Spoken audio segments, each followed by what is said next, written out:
memory or a story of what you said. Please remember to introduce yourself. Hello, I'm Garen Haycock, one of the grandchildren of Group 9. I don't really have a story to share today, but I did write something. Immovable and unstoppable. Gunda was not one or the other, she was both. There was no falter in her step to be seen. There was no bending of knees before any. She was strong, and within her strength was an overwhelming sense of love and care. This we all knew. She did not squander her time with negative thoughts.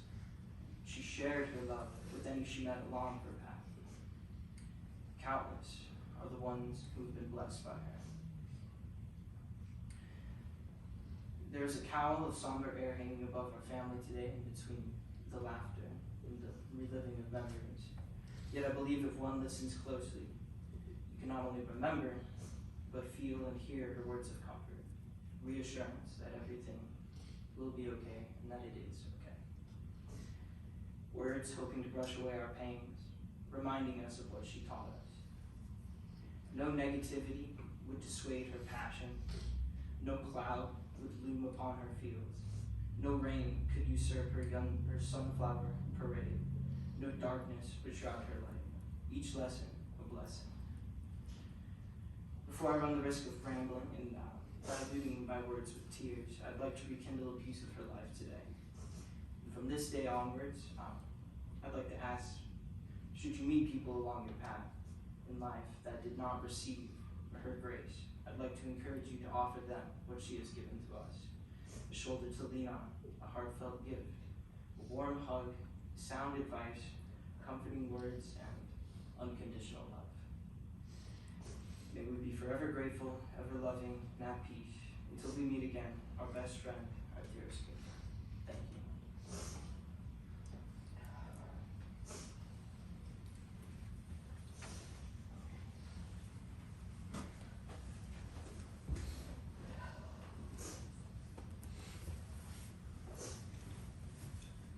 Hello, everybody. I feel more comfortable going now that Garen went. I always go after him, even though I'm the older one. It's just kind of my style. I was probably asked to give a speech 3 times. I said no. I thought I'd be too scared, but I'll go for it anyways. It's pretty intimidating because I have very strong, powerful women in my family. I don't know. It's just I'm very inspired by them. And I think the reason my family is the way it is because of my Gunda. She started that trend of powerful women. But I lived with my Gunda for 3 years in her home, and we were best friends. We probably called each other weekly, and I was too scared to write a speech because it's just hard to capture her. Sorry. She was a wonderful woman, and she gave me basically everything I have, this entire outfit besides the tie from my Gunda. Everyone always goes, "Oh, you have such great style." I go, "Thanks, it was my Gunda style." So she's just a wonderful lady. She always, like my Kupa said, she always tried to connect to people as well as she could.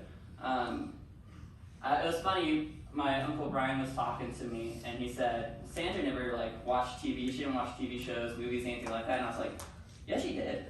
She did with me all the time. But she was always working, as we knew. But I realized the reason she was always watching movies or TV shows was because she was watching what I was watching, because she wanted to connect with me. She read every book that I read, so we could talk about it afterwards, even if she hated it. I made her read a terrible series once, and she never let that go. But I don't know, we're best friends, and I love her, so thank you.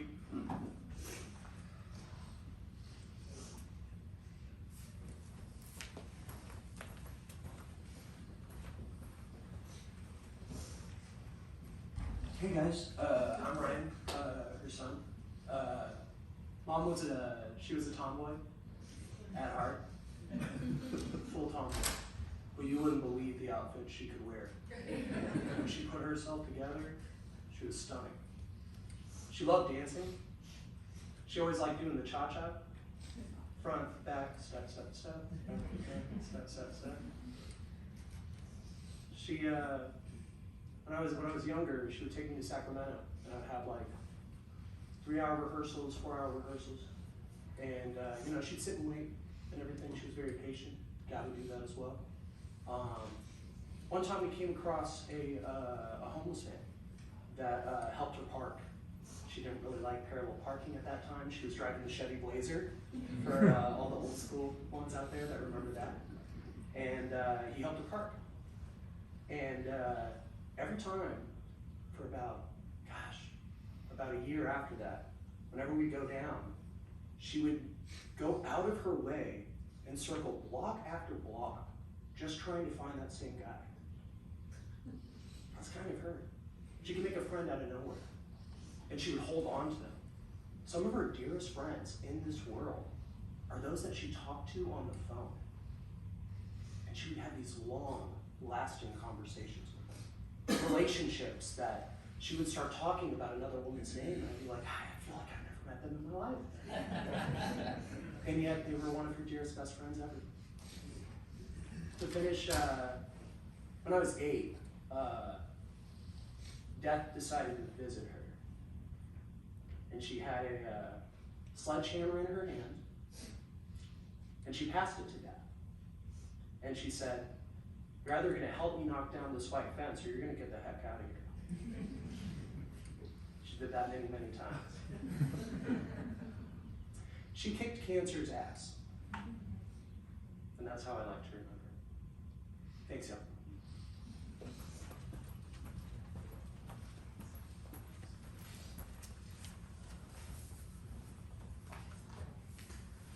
I hope you together and we'll try. We'll see. I had to write it down because I don't think I can remember. My name's Campbell, and I am Sandy's oldest son, Bo. He's my better half. And I've had the honor to be part of this family for the last 26 years. She welcomed me into this family with open arms and a big hug, and treated me as if I was her own child. No questions asked. She always made certain that no matter what, that as a family we were always making countless memories over the years. Regardless of what was going on with her, she would greet you with a smile, and she would help you through any tough time. And she did that for me over the years. With the death of both my parents and the loss of a baby, she was there to hold my hand through all of it. She was nothing short of absolutely amazing. And she and I became very close while I cared for her these last few months. And I tell you, it didn't matter how shitty her day was. It didn't matter. She always greeted me with a smile. 24 hours a day. It didn't matter if it was 2 in the morning, 1 in the morning. She was always smiling. And I'll tell you, she was hilarious at 2 a.m. or 3 a.m. That's where Bo gets his wit, I think. She was hilarious. And I walk in the room and she'd smile, and she just wanted coffee. She just wanted to go have coffee at 3 in the morning. And I started to call her Sparkles. That was her nickname. Because it didn't matter what time it was in the night. When I'd have to go help her to the bathroom, she would sparkle, like, in the dark. I'm like, where are you getting this from? And she would just smile at me and say, isn't it time for coffee? So, she was great. And she never quit, never. She was determined to walk, no matter what. And I don't care if it was 1 a.m. or 2, I'd play Eye of the Tiger on my phone, and she and I would strut down the hall to the bathroom, and we'd strut back, and we'd do it several times in the night. And she'd laugh, and we'd laugh, and Bruce probably what our problem was. We'd spend hours in the bathroom laughing about nothing, stupid stuff and stories she would tell me. And And oh my God, we would be on the floor. I can't repeat our bathroom messages and things we did because it was hilarious. But she never quit. And I tried my hardest. I wanted to make sure that she wanted all of her faces, she called them, to be with her in the last time, the last few months. And I wanted to do what I could to make some of her wishes come true. And I know she wanted all her kids, and we tried the best to get everybody together, at least for one big dinner at Lazy Dog. And she was so happy that day that she got to see all her grandkids together. We're only missing a couple, I think. And she got to hear an unplugged version of Box, which I heard Gary sing for the first time, and she was so happy. And we would sit outside on the front porch in her French chateau, she'd call it, she'd have lunch outside, and we'd take walks down the road. And she would just marvel at how green everything is around this time of year. So I made a box, Bo made a box, and she's gonna enjoy opening that box, and she's gonna see all the love that was written by everyone that put something in it, all the people she holds so dear to her heart. And maybe she'll have some coffee and find that cigarette and lighter that I left in there for her.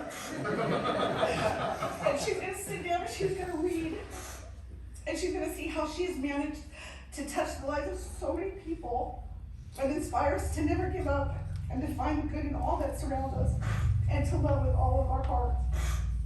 She will be very missed.